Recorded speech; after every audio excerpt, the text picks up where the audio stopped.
Nagbabalik na naman ang inyong vlogger's friend Kitralya. And for today's video, today is October 14, 2023. And unfortunately, hindi pa rin current ang priority date ko kasi for 2 months, nagstay lang siya ng December 1, 2021. So, we're hoping na by early next year is mag-move forward na yung mga priority date natin. And ayun nga, sana tuloy-tuloy na yung moving forward ng mga priority date. So, medyo hindi na ako nakakapag-post. So, hindi ako nakakapag-post ng mga 2 weeks ago ba. Hindi ko alam kung kailan ako nag-last nag-post ng vlog. Kasi nga, medyo na busy-busy rin sa mga compliances, sa trabaho, then may mga schooling, ganyan.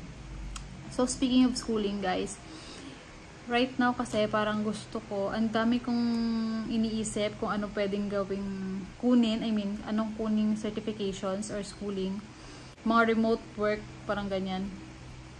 Yun yung mga lagi kong sinesearch sa Indeed, tsaka sa Glassdoor.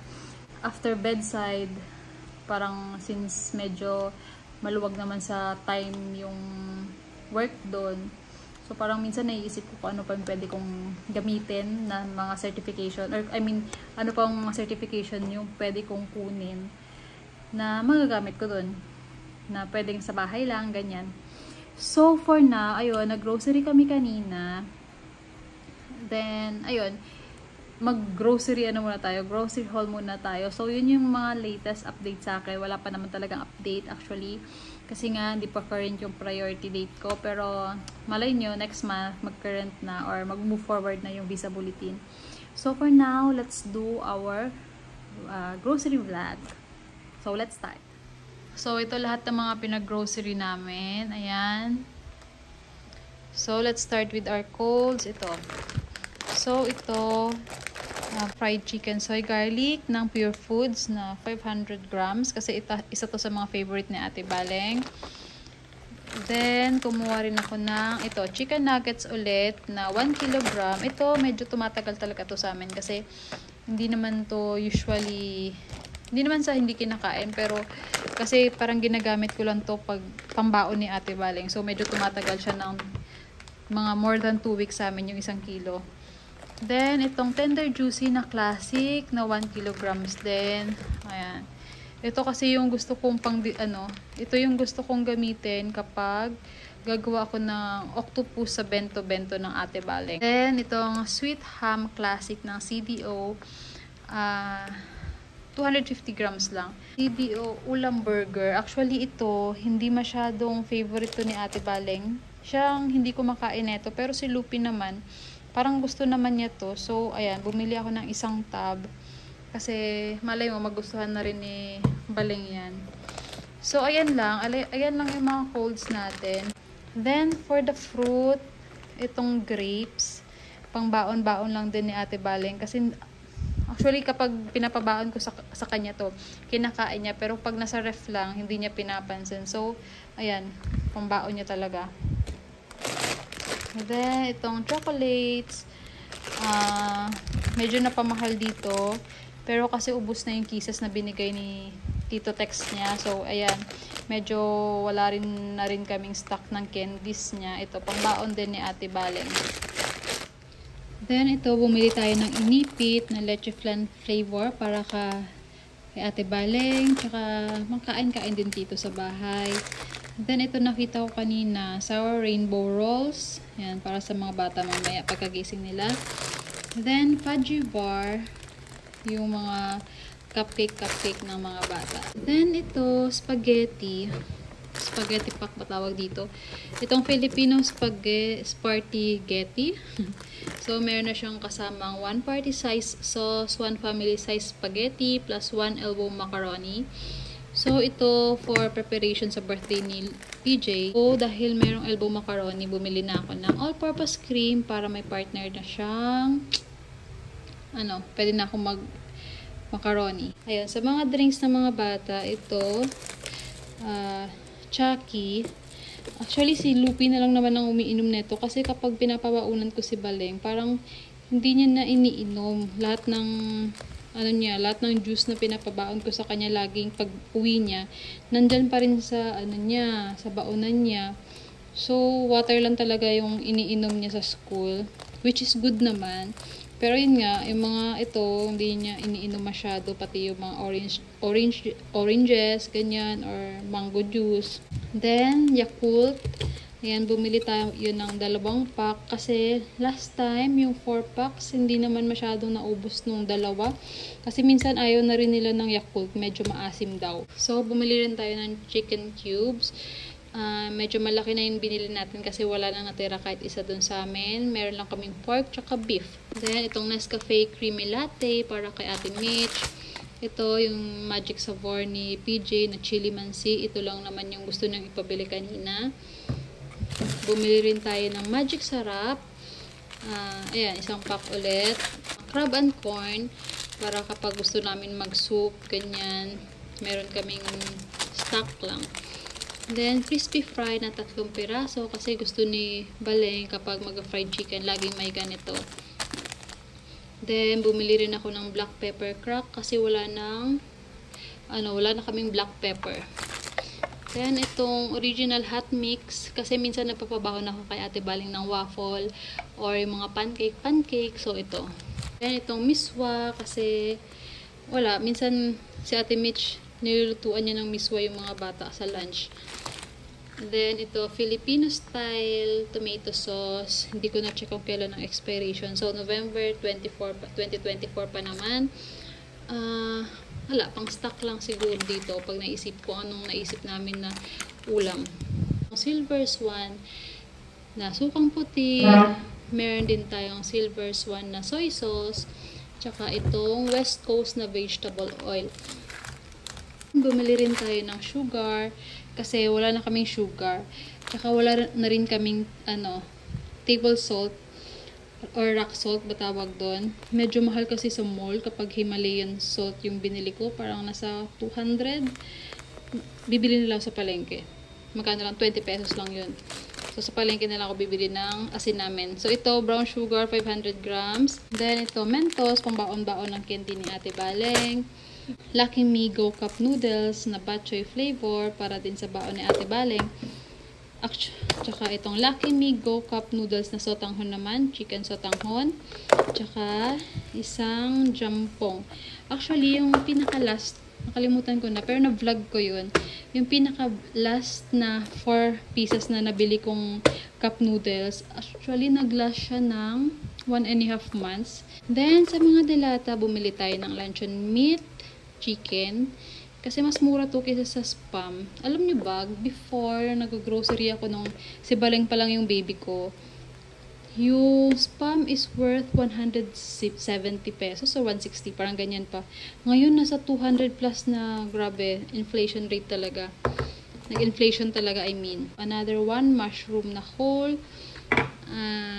Itong beef loaf ng Argentina, 2 perasong binili namin. Then, itong Argentina meatloaf, 2 din. Mga pang ulam-ulam lang namin sa almusal. Meron tayong 2 clover chips na ham and cheese flavor. Meron din tayong Moby na ito, favorite naman to ni Lupi, kaya kinuhaan ko siya ng 3 piraso. Then, yung prawn crackers na sweet and extra hot flavor, 3 piraso. Favorite naman yan ni Ate Baleng, yung mga chili flavor. Then, ito bikat para din sa kanila. Then, clover chips naman na cheesier corn snacks flavor, 3 piraso. Itong Oishi prawn crackers na mas malaki kaysa dito sa isa. Ayan, 1 piraso lang. Feeling ko si PJ ang kumuha niyan kanina. Itong cheesy red hot, 2 piraso. Si PJ rin ang kumuha niyan. 1 clover chips barbecue flavor. Tsaka 1 clover chips na cheesier na medyo malalaki. 2 mango juice ang kinuha ko kanina. Ayan. Pang juice lang namin dito sa bahay. Kasi, guys, isa pa pala yun. Yung Nestea, naabutan ko siya na 7 pesos per piece before. Ngayon, nasa mall ako, nakita ko 20 pesos na yung isang maliit na sachet. My God, grabe talaga. Samantalang dati 7 pesos lang yun nung 2013 ba? Mga ganyan. Well, 10 years ago pa pala yun. So, ayun na nga. So, itong Zesto Mango Juice, may pa-free siyang pillows. Itong ube naman yung isa. Ito naman is, ano ba to? Chocolate. Choco-filled crackers. Ube filled crackers naman yung isa. Kumuha ko ng Swiss Miss Milk Chocolate flavor. Para sa akin to, ibabaon ko sa office kasi kapag nagko-coffee ako na medyo sumasama yung tiyan ko. So, ito muna. Swiss Miss. Ayoko muna mag-coffee. So, ito, meron din tayong stick-o para sa baon-baon, tsaka kakainin din ng mga bata. Meron din akong biniling pansit canton kasi kung maisip man ni PJ na mag-spaghetti or magpansit sa birthday niya, at least meron. Bumili ako ng isang tray na medium lang, Bounty Fresh, 30 pieces. Ayan, so ayan lang lahat ng edible natin. So, dito naman tayo sa mga non-food. Bumili ako ng dalawang sponge kasi sira-sira na yung sponge namin. So, papalitan ko na yung isa reserve muna. Then, itong razor para kay PJ, 3 peraso. Then, itong bath sponge kasi meron kaming bath sponge na existing, color blue. Sabi ni Lupi sa akin nung minsan pinaliguan ko siya, para lang daw sa kanya yun. So, ito pink para naman sa akin. Then, ang tawag dito, napkin na parehong with wings. Dalawa na binili ko kasi nga, wait lang, may nag-doorbell. So, ayun, balik tayo dito sa ating grocery haul. Kasi ito, dalawang napkin kasi since dalaga na si Ate Baleng, ayan, may reserve na.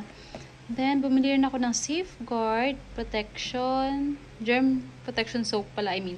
So, 3 peraso. Ganyan. 3 by 125 grams. Then, dalawang Colgate. Dalawang tube na siya. Ito, para kay Ate Baleng, Landers Underarm Antiperspirant Powder. Buy one, get one free. Hindi ko alam kung magkano to. Titignan ko mamaya sa resibo. Then, ito para kay PJ Axe Anti-Sweat 48 hours. Bumili rin tayo ng multi-insect killer na quick. Joy na sabon. Tapos meron din tayong cream silk. Ayan. Kasi wala na rin akong conditioner. Then bumili rin tayo ng Femme Kitchen Towel. Whatever. Then bumili rin tayo ng fabric conditioner na Pride. Fabric conditioner. I mean, Pride with fabric conditioner. 2,000 grams or 2 kilos. Kasi wala akong makita dun kanina na 3.6. So, itong 2 kilos. Since meron pa namang remaining yung nabili kong last time na 3.6 kilos. So, itong 2 kilos na lang muna yung binili ko or kinuha ko. So, ito yung gatas ni Lupik. 3 plus na nido. Then, in kanyang 40 pieces na triple XL. So, ayan. Ayan, ang gulo, diba? So, yan lang lahat ng ating grocery haul. So, the total of... Tantararan!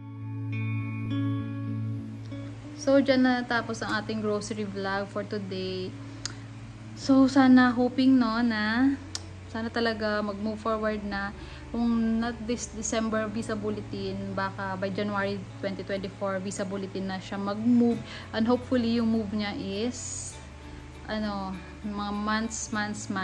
Kasi 'di ba 2021 December, then sana talaga by January 2024 kahit mga 3 to 4 months ang move forward niya, 'di ba?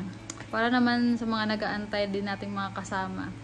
So ayun, mahirap din talaga mag-antay, pero let's be thankful na may mga trabaho pa rin tayo, ganyan. Hindi naman tayo nahihirapan, ganyan. So ayun lang. Saka 'di ba, isa sa mga advice na talaga na basa ko sa Lefora is work on your certifications. Kaya mag-research tayo kung anong magandang certificate na makuha natin while waiting for our visa bulletin to be current. While waiting for our priority date to be current. So, hanap-hanap tayo ng mga certificate na pwedeng pangdagdag sa mga, tawag doon, pwede nating i-add sa ating mga, ano ba tawag doon? Nakalimutan. Minsan, ang bilis ko magsalita, pero minsan talaga nawawala siya sa isip ko. Kaya, yun nga, kaya ayoko mag-IELTS kasi, ano ba yun? Nagkaka-dimension na yata ako. So, ayun na nga. let's work on our certifications, kasi nga pandagdag ano yun siya, credentials yun, that's the word, pandagdag credentials natin siya, lalo na kapag mga may plan na